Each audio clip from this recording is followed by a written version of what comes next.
My favorite poem of all time is Summer Somewhere by Denez Smith. Somewhere a sun below boys brown as ride play the dozens and ball. Jump in the air and stay there.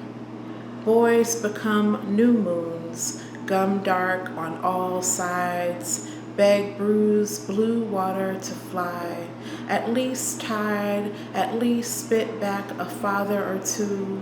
I won't get started. History is what it is. It knows what it did.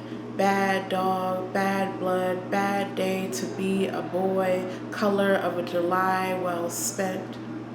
But here, not earth, not heaven, boys can't recall their white shirt turned a ruby gown. Here there is no language for officer or law, no color to call white.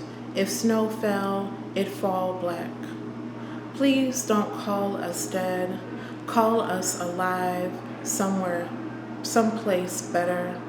We say our own names when we pray.